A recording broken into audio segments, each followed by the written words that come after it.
Yes, all clear. Yeah. Okay. A fight against fear, a fight against injustice, a fight against a system that tears families apart. Hello, everyone, and thank you for joining us tonight. My name is Jane Calloway, and I am the daughter of Flavia Cahoon.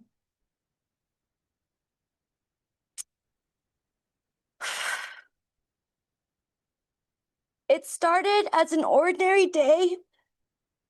My dad went to the mailbox, soaring through bills and junk mail when he found the letter from ICE. He opened it and froze. Inside was an appointment notification for my mom, Flavia Cahoon, known to all of us as BB, to report to deportation office in 3 weeks' time.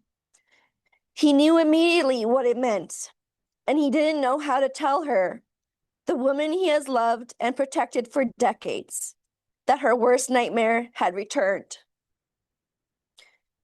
When my dad finally shared the terrible news, fear gripped my mom instantly.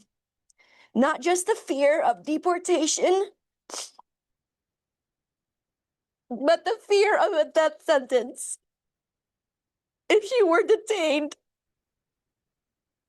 and sent back to a detention center. She had already endured a detention center once before and barely survived. She knew exactly what awaited her if she were sent back. The system, so broken, so inhumane, strips women like her of everything, discards them as though they have never mattered. When my dad called me to tell me, I tried to hold it together. But when I hung up the phone, I collapsed. My daughter was at her father's house, and I was alone.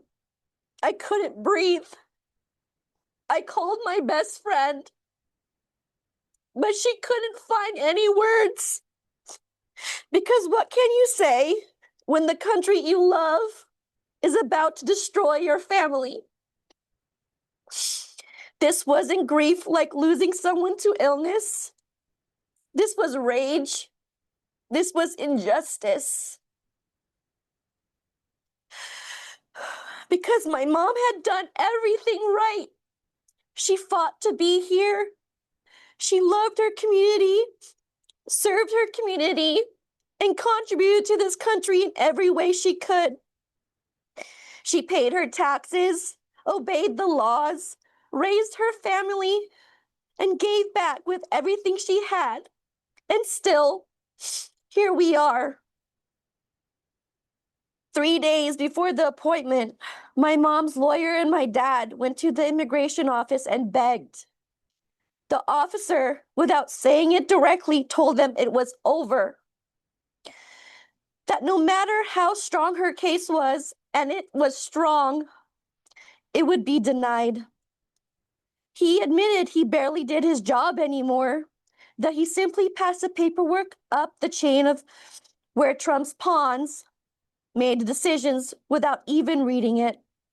And he warned them if my mother showed up to her appointment, she would be arrested. So my mom made the most painful decision of her life. Faced with two choices, detention with her medical condition could very well mean death, or leaving. She chose to leave. Anya and I spent her final night in the United States helping her pack.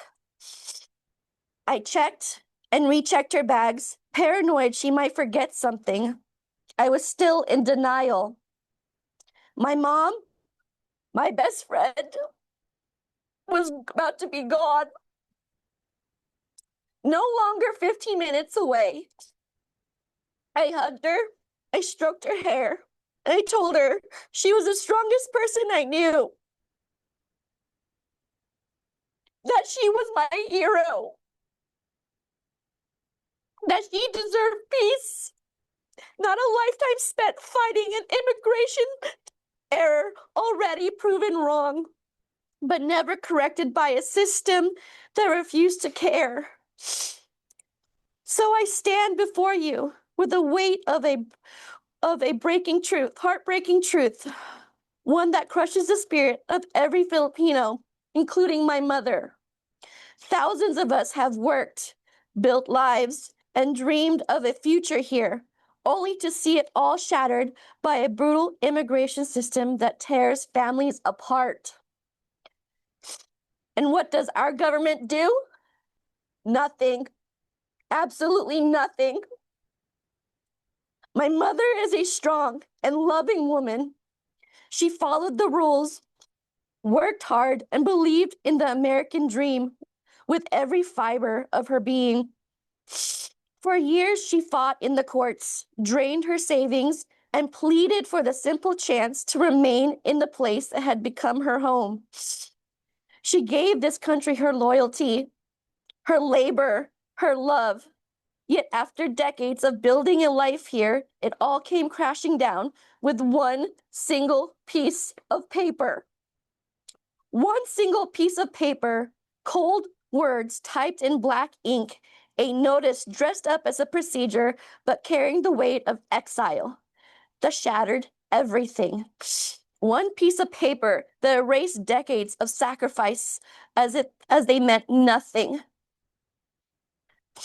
One piece of paper that told her she was no longer welcome in the only country that had ever truly felt like home. After decades in the US, my mother was torn from the arms of her husband, her daughter, her granddaughter, and sent back to a country that no longer felt like home. In Philippines, with no safety nets and a failing healthcare system, she struggles every day. Her health deteriorates because she cannot access the medical care she needs. Each time she requires a doctor, she must board a bus at midnight just to reach a clinic.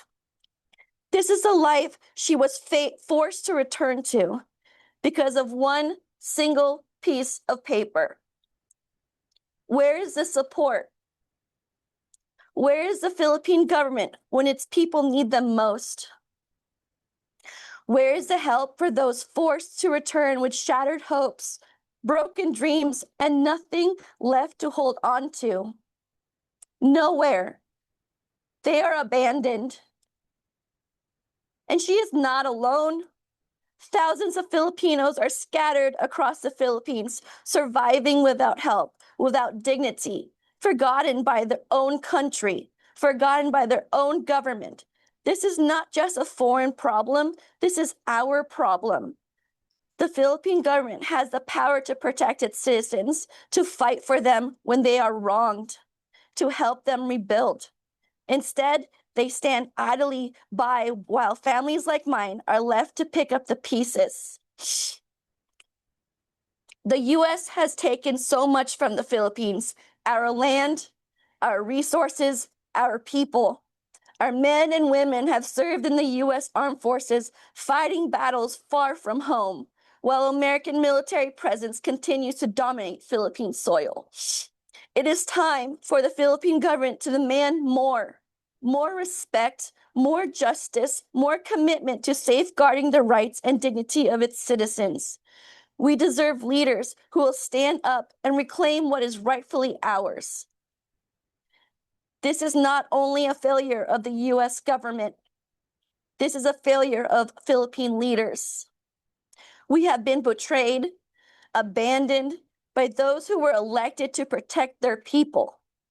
And as my mother fights for her life and her dignity in a broken system back in Philippines, we must confront a painful question. What kind of country are we?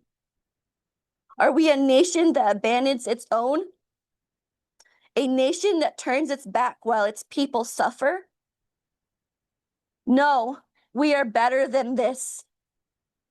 We will finally rise, demand justice, and refuse to be silenced. We are a nation built on love, on family, on support.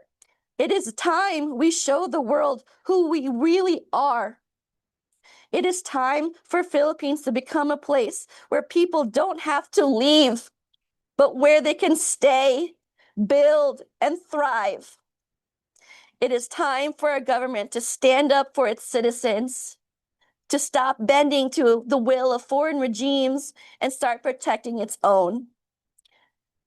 To those with the power to make a difference, I say this: you are failing us. You are failing the very people who built this country, but you have the power to fix this. You have the power to change lives. Do not let another day pass while Filipinos suffer, because every day you delay, another family is destroyed by one single piece of paper. Bring them home. Free them from the hell detention centers where dignity is stripped away and hope is crushed. Help them rebuild their lives. Give them the resources to survive. Give them back the dignity they deserve. Dignity that should never have been taken from them in the first place. Enough is enough. The time for change is now. Thank you.